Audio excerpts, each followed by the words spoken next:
Hey guys, it's Derek and welcome back to my channel, and I'm in the great backyard outdoors today to review a new product that I just got delivered from Apple. Like literally ordered it at 11:30 this morning. Courier delivered it before 3 p.m. How great is that? How awesome is 2023 when it comes to product delivery? Now, I've been toying with this product for over a year now. I didn't know whether I should get it, and having looked at the reviews, I still wasn't 100% sure, but basically this with the Snoopy watch face is the Apple Watch Series 7. And ever since the Apple Watch Ultra came out last year, I've been toying with the idea of upgrading to the Apple Watch Ultra because it just looked chunky and I love big chunky watches, and it won me over. It was $13.99, which was a lot of money, and last year being the Apple Watch Series 8, it just felt like it was just too soon to upgrade my Apple Watch. We're now up to Apple Watch Series 9, so this watch is 2 years old now, and I've kind of basically, I think I've had Apple Watch 3 and then 7, and now this is the 9th version. And I felt a little bit more comfortable in upgrading this watch. There have been a lot of reviews that have come out saying that the Ultra 2 is not a lot better than the Ultra 1, and it wasn't worth an upgrade for those people, and I kind of agree with them. Looking at the specs, there's not a huge difference between getting the Apple Watch Ultra 2 if you already have the Ultra 1, but having an Apple Watch Series 7, or even before that, if you had like a 3 or a 4 or 5, and I think that the upgrade is much more compelling, and it's a lot more of a reasonable upgrade, because the whole point of upgrading tech is to discover new features that you're going to use and that you're going to love. It's better off holding back a year or two and waiting for the specs that you want rather than just upgrading every year, just for the hell of upgrading every year, when clearly the specs don't merit it. And this is how I thought about iPhone 15, because having the iPhone 14 Pro Max, I didn't feel like there was enough of an upgrade in terms of the specs. There were no new great features that made me want to have to upgrade this year, so I've given that a miss, and I'm looking forward to iPhone 16 next year.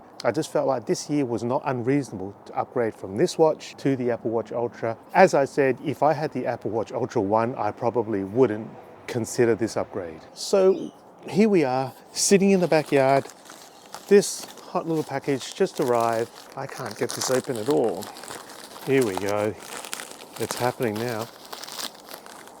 And clearly this box is way bigger and way prettier than the standard Apple Watches, and I'm really looking forward to opening this. I've had not necessarily a smooth experience with changing the Apple Watch on my iPhone and removing the old one and installing the new one, but that's okay. Sometimes you just got to deal with these things.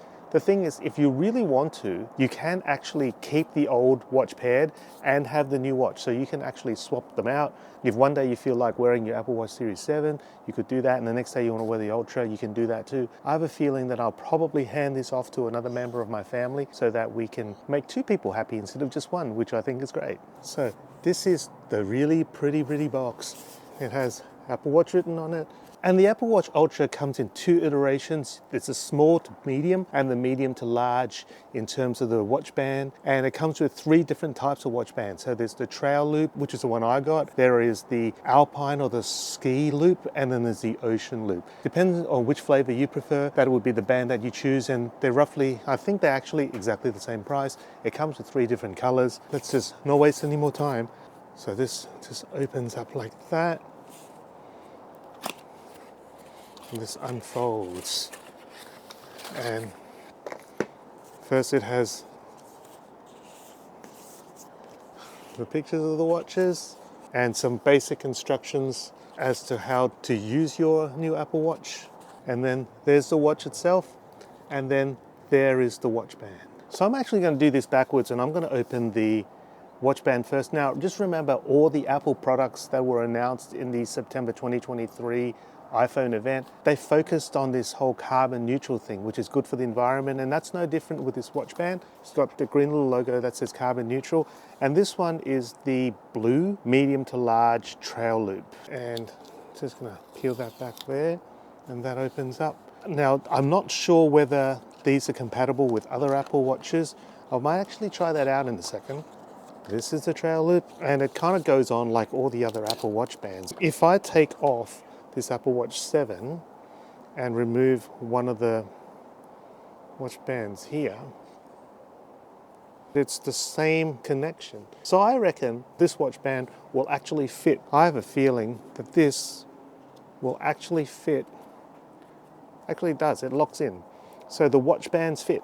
So if you don't like the current bands, you can actually get the old bands. Also, I gather would give you the option of being able to purchase more watch bands from places like eBay and Amazon. And now here's the most exciting bit. This is the bit where I unbox the Apple Watch, which comes in this really spiffy looking box. And you got to pull down both of these stickers. There's 1 and 2. And apparently, this is the only thing that would differentiate this from an Apple Watch Ultra Series 1, because there's no difference in the external appearance. It doesn't even say Ultra 2 on the watch, which is a little bit disappointing, I guess. And here it is. So in here, and this nice Apple packages are so awesome. It's got the USB-C watch charger. It doesn't come with a power brick, so you're either going to have an existing one, or you're going to have to buy one, or you're going to have to connect it to your computer through a USB-C port or something like that. And here it is. So I'm just going to gently remove this. There were talks that Apple was going to make a black one, but I think they've had issues where they think that the paintwork was going to peel off or something like that, so they didn't. So this is it. It's super pretty. And that is compared to the size of the Apple Watch 7. This is the 45mm, this is 49, so it's a little bit bigger. Bear in mind that all the Apple Watch Ultras come with both Wi-Fi and cellular, whereas the normal Apple Watches, there's a difference between the two. And also remember that with cellular, you have to pay extra through your carrier to be able to use the cellular function. That's something that's going to be an extra cost that you've got to remember also. So without dropping it, I'm going to very carefully attach the band, which I have no idea how this goes on. So I'm just going to pop that down for a second, and I'm going to see if there is instructions on how to get this watch band on. Basically, I'm sliding until you hear a click, and this comes open like that. The loop is under like that by the looks of it. So this attaches through there, and until you hear click. So there's a click. So that's one end. I've just got to put the other end through here. Here, click. That's it. And you put it on your wrist like so. So it's not going to fall out. So as you do that, it's not going to fall out. And this is the medium to large. And I'm glad I got the medium to large, because if I got the small to medium, I don't think it would actually fit on my wrist. And I'm super unco at this. But I'm going to get this on. And there it is. There's my new watch. And it's asking to pair. So I'm going to go do that. And then I'm going to play with it. Basically, it feels really nice in your hand. It doesn't feel super heavy. Just going to adjust it a bit so it's a bit looser. It definitely doesn't feel super heavy. I'm not upset about the weight of this watch at all. I'm not upset about the size of it at all. And pretty much everything you can do on this watch, you could do on that watch. Because this is a Series 7, this one does not have temperature sensor. This one has a 3000 nit. It has a really bright screen compared to this one, so it's going to be good when you're in bright sun conditions, but I don't think I'm going to need all that. It's got the double gesture thing. You can use it going through the accessibility settings. I found it a little bit hit and miss. Hopefully this one's better, but it's just a big looking watch. It's so nice. And I'm just going to play with it. That's pretty much the end of this video, because there's not much else to say. If you upgrade this watch to watchOS 10, there are not a lot of differences in terms of the function that is software based. This one is faster. This one's got temperature sensor. This one does not. This one has double gestures. This one doesn't have it in the way that this one has. This one's brighter. This one's not. This one's got a longer battery life compared to this one. There are a lot of benefits, but I'm just going to go charge this up and I'm going to play with it. You may see me around with this watch on a YouTube short or in a TikTok or something like that. But thank you for watching. I really am looking forward to using this watch. Let's see what's going to happen to this one. I'm just going to sit down for this bit.